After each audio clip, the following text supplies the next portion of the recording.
From TeachIllinois.com, this is The Teacher's Classroom, the podcast that explores current issues and topics in education and how they relate to teaching and students. Here is your host, Matt Weld.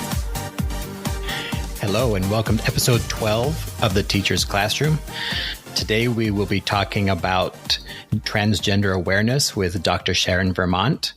If this is your first time listening, thanks for joining us, and be sure to subscribe so you will be notified of any new episodes. The Teacher's Classroom is produced semi-monthly and is supported by the Area 5 Regional Offices of Education here in Illinois. Information about the podcast can be found at www.teachillinois, an online professional development platform. Our guest today is Pediatrician Sharon Vermont. She's a board-certified general pediatrician who has been practicing for 22 years. Several years ago, she developed an interest in working with transgender patients and got the necessary training to help these patients medically transition. Dr. Vermont is part of the team at the Washington University Transgender Center at St. Louis Children's Hospital. Welcome, Dr. Vermont, and thanks for being with us. Thank you so much for having me. So let's start off this conversation. This podcast is for educators at the building administration level, but mainly at the classroom level. And, teachers come from a place where they want to help everybody. And so this growing awareness of transgender is causing some consternation among teachers. And we just want to use this podcast as kind of a way to allay those, I guess you can call them fears, of the unknown. And so I think you are the perfect expert to help us do that. So if you can kind of give us some kind of background on this transgender awareness issue, just to get us started. Sure. So first of all, we know that someone's gender identity, in other words, the gender that they know themselves to be, most of the time matches the gender that they were assigned at birth. So in other words, they were born, the doctor said they were a girl, and most of the time they grow up feeling like a girl and later a woman. But somewhere between maybe 1% and 3% of the time, and we don't have statistics to really give us a great percentage, but somewhere between 1% and 3% of the time, somebody's identity, in other words, the gender they know themselves to be, does not match the gender that they were assigned when they were born. And gender identity is in the brain. You are wired to have a particular gender identity. So people don't choose to become transgender. They don't choose to change their gender. Gender is hardwired in your brain. So there's documentation in, books and literature and writings of people being transgender for hundreds and thousands of years. So we know this has existed really probably since the beginning of time. Mm-hmm. But for years, people remained sort of closeted. They hid their gender identity because they were fearful of society and of their friends and of people around them, harming them, making fun of them, not supporting them. They feared losing jobs, losing their status in society. But probably over the past 5 to 10 years, we've slowly in the media seen transgender issues become more and more in the forefront. And definitely within the past 3 or 4 years, there have been so many movies and documentaries and books that deal with transgender issues. There have been celebrities like Laverne Cox and Chaz Bono that are transgender and have really sort of championed the cause. And so as the whole subject of being transgender is more and more forefront in our society, I think people are less afraid to come out with gender identity issues. And so therefore we're seeing a lot more people in the past few years really openly admitting that they are indeed transgender. So the number probably really hasn't increased. Like the number of actual people is probably just the number of people who are actually coming out and expressing themselves that way. Would that be Sure. accurate? I mean, that's our thought. Obviously, we don't have good numbers, from, 100 or 1,000 or even 20 years ago of the number of transgender folks that existed. But the feeling among those of us who work with transgender people, the feeling is that, no, the numbers have always been there, but more and more people feel comfortable coming out now. And so when we're talking about schools, I'm guessing this is why it's important for schools and teachers to learn about these issues.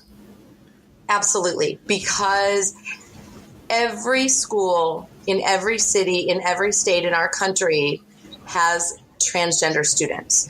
They may not be aware that they have transgender students, but I guarantee you that they do, because transgender people exist in all areas, in all walks of life, in all socioeconomic statuses. Transgender people are like any other people. They're everywhere. And so schools are going to see more and more kids coming out as trans, and they need to be aware of how they can support them and how they can help them. And so even schools in really small towns where people are very conservative and feel like, no, this is wrong, this shouldn't happen, they're going to need to change their way of thinking very quickly, because they will definitely come into contact with transgender students very soon if they haven't already. Well, because you said at the beginning that it's 1% to 3%, right? Which could be somewhere in there, exactly, which is millions of people. I mean, there was a study done by the Williams Institute through UCLA a couple of years ago, trying to really pin down how many transgender folks live in the United States. And the most recent statistics that they came up with is that there are 1.4 million transgender adults living in the United States. Now, first of all, that's adults. So that's people 18 and over. That's completely ignoring probably the 1.4 million, kids under 18 who exist. Although we don't know that it's 1.4, but I have to believe it's probably close to the number of adults that are out there. And it's also not taking into consideration all of the transgender folks who are afraid to even be out. And so they're therefore not included in these numbers. So the number is huge. I mean, there are a lot of trans folks in our country. One thing you've mentioned a couple times as you've been talking is about transgender people's fears. And so you've had lots of experience with transgender students. Sure. Especially kids at the age where they're just now figuring this out for themselves, right? And so Absolutely. What are those fears? What would we come across in a classroom? So, I mean, first of all, everyone is afraid to be thought of as different, and especially children. As an adult, we might feel different, but we might be strong enough and educated enough to realize that being different can be a really good thing. But children are afraid when kids think of them as different. And so when kids think about coming out as transgender, they're very nervous about being bullied, about being made fun of, about being teased. And so one of the things teachers need to do is, talk to kids and explain, just because one of your classmates might be different, that doesn't mean that it's okay to bully them and to tease them. And I think schools need to have a zero tolerance policy about bullying anybody, including bullying transgender students. Then, as trans folks get older, there really exists a real risk of trans folks being attacked, being raped, and being murdered. People often say, I don't want a transgender person in my bathroom because it's going to interfere with my privacy and my safety. But the truth is, there have been no documented cases of a trans person going into the bathroom to use the bathroom and then assaulting somebody. But there have been many, many documented cases of trans folks using the bathroom and themselves being assaulted by non-transgender folks in the bathroom who are hateful and fearful, and so they rape and attack and murder trans folks. So, safety is a real fear. So fear of being different, fear of personal safety are probably the big issues that students face. Absolutely. And then another big one is fear of acceptance, especially among their friends and their family. Because unfortunately, even though as parents, we should love and accept our children no matter who they grow up to be, there are sadly parents out there who, when they learn that their child is transgender, kick them out and stop supporting them. And so many transgender kids and teens and young adults become homeless. And so trans kids often worry about acceptance within their family, and will they have a home? Will they have somebody to love them if they come out? Mm-hmm. Yeah, I read somewhere that kids at school, when we're talking about belonging, and it's one thing to not belong at school, but if you don't belong, if you don't feel like you belong at home, that's the worst. It's absolutely the worst. And a study was actually done looking at this with regards to transgender kids. It was done by a psychologist named Christina Olson out of the state of Washington. And her study looked at transgender kids, I think between ages 5 and 12, if I'm not mistaken. And what she found is that those young kids who are transgender, if they are accepted by their families and given the love and support that they need, then their risk of depression and anxiety and suicide attempts is very low. It's equal to that of the general population. But if a child who is transgender is not treated appropriately by their family and not given unconditional love and acceptance by their family, their rates of anxiety and depression and suicide attempts are extremely high. In fact, the transgender population as a whole, including both kids and adults, has a 41% risk of suicide attempt compared to somewhere around 4% or so for the general population. So these studies show us that when these kids are not accepted and not supported, their quality of life drastically decreases, and their chances of living a normal, happy, healthy, successful life really goes down. Wow. So significantly. 41% as opposed to 4%. 41%. Mm-hmm. And another statistic that is shocking to me is that while about 10% of the population in general identifies as being somewhere within the LGBTQ population, so the lesbian, gay, bisexual, transgender, and queer population, about 10%, 40% of homeless youth are part of the LGBTQ population. So that just shows you that these kids come out and then they're kicked out of their home, and then they're homeless. And when you're homeless, how do you support yourself? Well, you steal, you lie, you become a sex worker to make money. So by being kicked out, these kids are thrust into lives that are, just terrible, where they are not able to be successful, and where they end up either contracting HIV or being put in jail because now they're criminals doing sex work and stealing in order to survive. So it's just horrific what happens to these kids when they don't have support. All right, so let's talk about that support. Yeah. I would like to have the pronoun discussion, if we could. Sure. So, sure.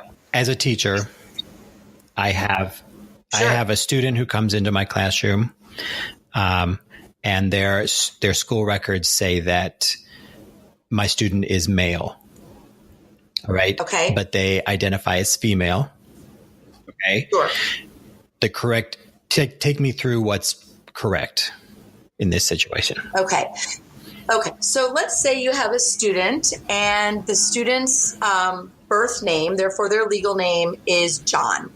And their birth certificate says they are male. And so they are registered in school as John and as male. If they come to the teacher or the school administration and say, look, I know that these are my legal statistics. I'm John and I'm male, but I know myself to be female. I only feel comfortable living as female, and I would appreciate that you would treat me as female within the classroom. I want to go by the name, let's say Stacy, and I want you to use female pronouns, so she and her.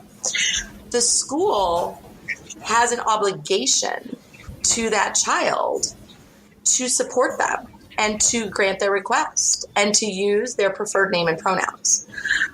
In fact, in the state of Illinois, which is not the case in all states, unfortunately, but in the state of Illinois, gender and sexual identity are protected classes, meaning there are laws stating that you cannot discriminate based on gender and sexual identity. Yes. And that includes using appropriate name and pronouns. Okay. Yeah, and we've talked about that on the show before when it comes to bullying. And the episode just before this one, we were talking to the school attorney. He mentioned some court cases that address those issues. Yeah. So, the teachers and the administration need to use appropriate name and pronouns. The child should be allowed to write their preferred name on all papers. And people have the obligation to use appropriate pronouns. Now, you're going to mess up from time to time. I mean, that just happens sometimes. But then just say, I'm really sorry, and move on. Don't make a big deal about it. Don't start explaining, oh, I'm so sorry that I called you John and he. It's just that your hair is so short, I forget sometimes. Don't do that, because by explaining like that, you're making it worse. You're causing discomfort with the student. You're making them anxious, and you're lowering their self-esteem. Just apologize and move on. As far as I know, when it comes to like a diploma or a legal papers, those still need to contain the legal name. But nowadays, transgender folks of all ages are legally changing name and pronouns. And so it becomes less of an issue once that's done. Yeah. Okay. All right. So in summary, a teacher needs to call their student by preferred. So a transgender, when we say a transgender male. Sure. So a transgender male is somebody who was assigned female at birth, but is now living as male. It's a really good point, because a lot of people don't know the terminology. A transgender female is someone who was assigned male at birth. In other words, parents were told they had a boy, but they identify as female and they are living as female. So they are a transgender female. So in this, instance of John wanting to be referred to as she pronouns, she would be a transgender female girl or a transgender female student. Okay. That clears it up. Perfect. Thank you. Okay. Yes.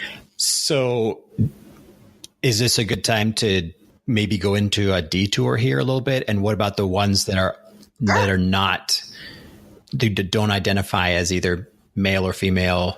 There are a lot of different terms for folks who do not identify as male or female, but the one that we commonly use is non-binary, meaning a binary means there's two. There's male on one end and female on the other. If somebody feels they are non-binary, it means that they do not feel they fit into that binary system where there are only two choices. They feel that their gender is sort of somewhere in between, or that they don't even have a gender, that they are just human.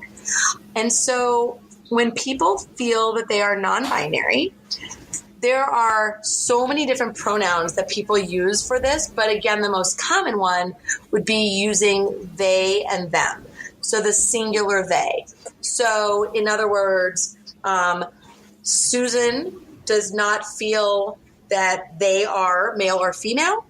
And so Susan will use they, them pronouns, and you will say, where is Susan? Oh, they are on their way. A lot of people, especially English teachers, get really sort of frustrated about this. I was going to say, because the language teacher in me just kind of went, oh my God. Yes. They say they is not plural, or is not singular, it is plural. And yes, I suppose for grammatical purposes, that is true. That is what I learned in school as well. But what we need to realize here is we're not talking about grammar. Right. We're talking about being respectful of who someone knows themselves to be. Mm-hmm. And so we have to respect them whether or not we like the pronouns or not. If I have a student or I have a patient and their name is Oompa Loompa, I may think that's a ridiculous name. But if that's what they want to be called and their parents named them Oompa Loompa, regardless of me thinking that's a very funny name, that's what I'll be calling them. And it's the same thing. It's a sign of respect. If somebody wants me to refer to them as they, Maybe I think that's different. Maybe I think that's grammatically incorrect, but this is about respect. Because anybody that works with children and with youth, their goal should be to help these kids grow up to be happy, healthy, well-adjusted members of society who are able to live very successful lives. And we know that when we don't show support to these kids and when we treat them as different or we treat them as other and we don't use the names and the pronouns that they wish to be used for them, then we make them sad, we make them depressed, we make them anxious, and there goes our goal out the window of making them happy and healthy and successful. Because if we don't show them respect, they will not become successful members of society. Mm-hmm. All right. So then as a teacher, I now know the pronouns to use. Is there any suggestions you have on, as a teacher, leading the discussion in the classroom? I mean, do you just model it and have kids follow along? Is it good to have like a class meeting, or is that put them out in the open? Is it best to involve parents? I mean, what do you recommend? Right. So I think it really depends on each situation. I think that the teachers and the administration need to talk to each child and say, how do you want us to handle this?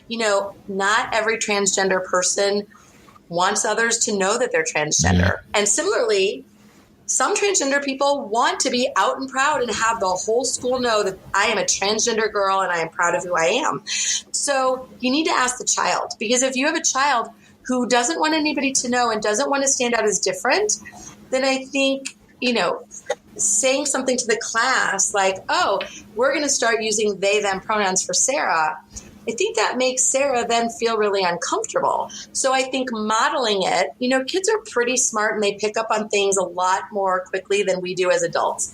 So if a teacher starts modeling it, the kids will soon follow. On the other hand, if you have a kid who's out and proud and wants a speech to be made in front of the class, or they want to get up in front of the class themselves and explain it, great, let them. You really need to do for each kid what is best for their situation. Yeah. And like we were talking in the last episode with the attorney, just communication is the root of everything.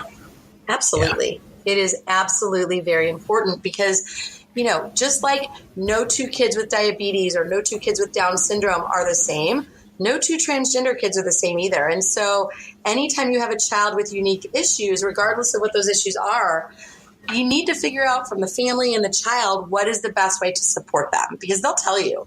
I mean, these kids, one of the things that I love about my transgender patients is that these kids have done so much introspection. They know themselves better than any other patients I've ever taken care of. And they, for the most part, know what they need.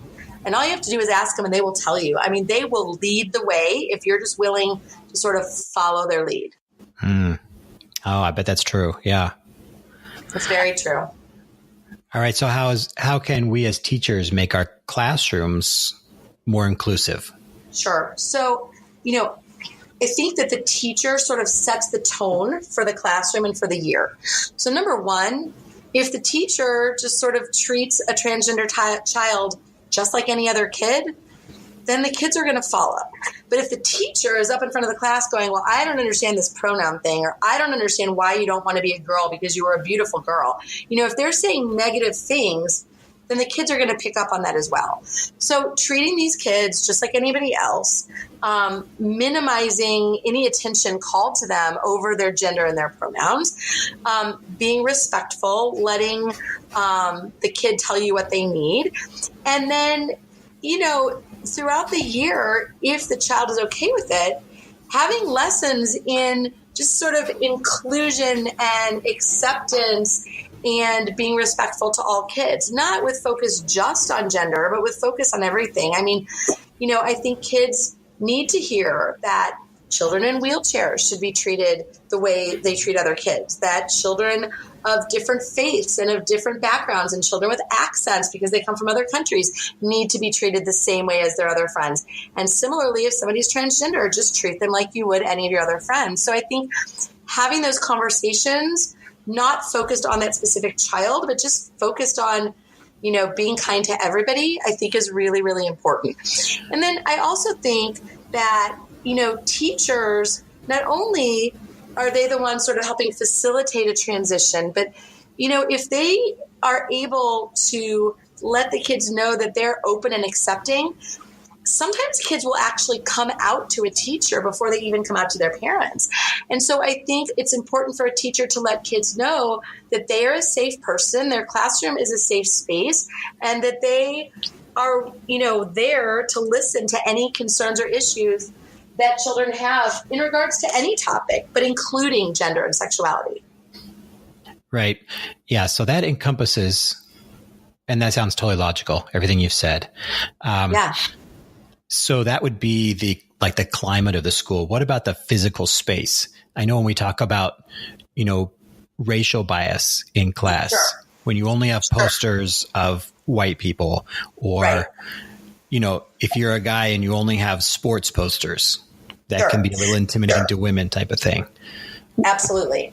So, in my office, because I actually have two different offices. So I work part-time at the Washington University Transgender Center, assisting kids with the medical transition. And then I also work part-time in another location, still as a general pediatrician, seeing kids from birth through college and treating all sorts of, pediatric issues and illnesses. And so in my general pediatric office, I try to make the surroundings look very inclusive to everybody. So I have books in all of the exam rooms that are very multicultural, that are very accepting of all people. So I have books about families with two mommies. I have books about transgender kids. I have books written in other languages. I have books that tell stories about various faiths and religions.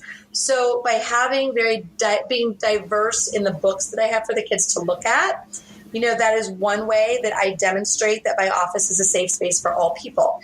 I also have a poster up in every exam room that says, I am willing to talk about, and then under that is listed all sorts of things: divorce, drugs, sexuality, transgender, rape, alcohol use, smoking. So families, sibling rivalry. So this poster lists all sorts of diverse topics that are welcome in my office and that I am happy to discuss with my patients. And so by having signs and books and going over stories in class that represent a whole host of people and from a whole host of backgrounds and a whole host of faiths and lifestyles. I think just that diversity that is demonstrated physically within a classroom helps kids to understand that all, being different is okay and that they are accepted no matter who they are. Yeah. Okay. That sounds doable. Yeah, it's very doable. It's very doable. I mean, it was so easy. Like, all I had to do when I decided several years ago to make my office very diverse in terms of the way it was set up, all I did was go on Amazon and search. First, I searched, children's books about different religions. And then I searched children's books about LGBT issues. And I just kept searching, and I ordered tons of books. And it wasn't that expensive, and it was easy. And it is very doable, and most of my patients love it because I do see patients of all different backgrounds and all different religions and all different colors. And so they love having themselves represented in the books that are in every office and, every exam room in my office. So, and schools can do the same thing. All right, let's switch a little bit here and talk about safety and privacy of students, especially when it comes to, okay, I guess, the other students in the class. Okay, not the transgender ones, but the remainder of the class. So does giving transgender students appropriate accommodations affect the rest of the class in any way? Absolutely not. Absolutely not. And so this is a message that can be conveyed to parents. Definitely. Just because Stacy, right, going back to our previous right, example, is being given accommodations doesn't mean your kid's education is being affected in any way. In fact, it's probably being enhanced by having diversity. That's exactly right. That is exactly right. The biggest issue that I hear about from families and in the news and in the media is bathrooms and locker rooms. Well, if transgender girls are allowed in the girls' bathroom, my child is going to be molested. That I hear things like that. Or my child will see a penis in the girls' bathroom and my child will be, will be tarnished. They'll be devastated if that happens. Well, first of all, no one goes into a bathroom to look at people's genitals, okay? And transgender folks in particular don't want people to see their genitals because they don't have the genitals that they wish they had. So a transgender girl is a girl with a penis. They don't want people to know they have a penis. They don't want to have a penis in many cases. I can't say that no transgender girl wants a penis because you can never say always, but most transgender girls don't want to have a penis. So the last thing they want is for anybody to even know that they have one. So when they go into the girls' bathroom to change, the locker room for gym or whatever, they're going to be so afraid of being found out that their genitals are different. They're going to be changing in a stall. They're going to be covering up. They are not going to want anybody to see what parts are under their pants. And the same with a trans boy going into the boys' bathroom. They don't want the guys in there to know they have a vagina. They're not going in there to have sex. They are going in there to pee, to change for gym, just like all the other kids. And they're going to be very discreet about it because they don't want to be found out. So the risk of another child being attacked or, God forbid, seeing the quote-unquote wrong genitals in that bathroom or locker room is not even going to be an issue. On the other hand, if kids do find out, I worry about the safety of the trans kid. Like I said, there are many, many documented cases of trans folks being molested, raped, and murdered in bathrooms and locker rooms and other private places. So absolutely not. This is in no way going to affect anybody else. Not one bit. And so the best way to handle the bathrooms and the locker rooms in a school setting is to allow the kids to be in facility of their choice. Correct. The facility of their choice. Because truthfully, there are some trans kids that might not want to be in the bathroom or locker room that aligns with their gender because they're scared. So they may want a gender neutral facility, or they may want the nurse's bathroom. But if a child said, look, I'm a girl, why can't I use the girl's bathroom? Well, there's no reason they can't use the girl's bathroom, and they should. Because again, supporting these kids is how we get these kids to eventually become, contributing members of society, right? We support them. We keep their self-esteem high. We give them what they need. And then they grow up to be teachers and doctors and lawyers and accountants and moms and dads and, whatever we need our kids to grow up and be. But if they're bullied by the school and forced to use the wrong restroom, now their depression gets worse. Their anxiety gets worse. They flunk out of school, and now they're not going to become that successful contributing member of society. Yes. Okay. So in closing today, what would be the one, in like a sentence, what would you want the big takeaway to be for teachers? Like it's summer right now. Right. So come August when school starts, what is the one thing you want them to keep in mind? The transgender kids are no different than any other child.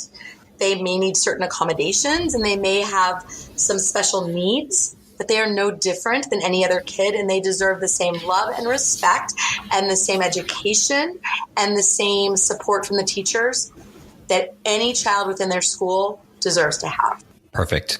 Dr. Vermont, you've been very helpful. Where can people learn more about you, your practice? So the place where I see transgender children and young adults is at the Washington University Transgender Center at St. Louis Children's Hospital. And they, to get a hold of the Transgender Center, they just call the Pediatric Endocrinology Department, which I am blanking on the number right now, but I'm going to find it because we definitely want people to be able to call our center and get seen. We are seeing we are getting phone calls from probably between 10 and 20 new patients a week. And so we are booked out several months for new patients. But the phone number for the Washington University Transgender Center at St. Louis Children's Hospital is 314-454-6051, 454-6051, 314 area code. And families can call there and get information and get appointments for their kids to be seen if that's what they need. Perfect. Well, Dr. Vermont, thank you so much for your time today. I really appreciate all the insight you've given us. Thank you for having me. This was great. I love getting the word out that we just need to treat all kids with respect. That's the take-home message here. That's the take-home message. Perfect. Yeah. All right. So thank you. And thank the listeners today. Remember that the Teacher's Classroom podcast is part of the Illinois Area 5 Professional Development and Innovation Initiative. I'm your host, Matt Weld. Please subscribe and share today's episode with your colleagues. You can follow Teach Illinois on Twitter at TeachILPD, and I can be found at Matthew Weld. You can find and subscribe to the Teacher's Classroom podcast on iTunes, SoundCloud, and Stitcher, as well as your favorite podcast apps. Have a fantastic rest of your day, and I'll see you next time right here on the Teacher's Classroom.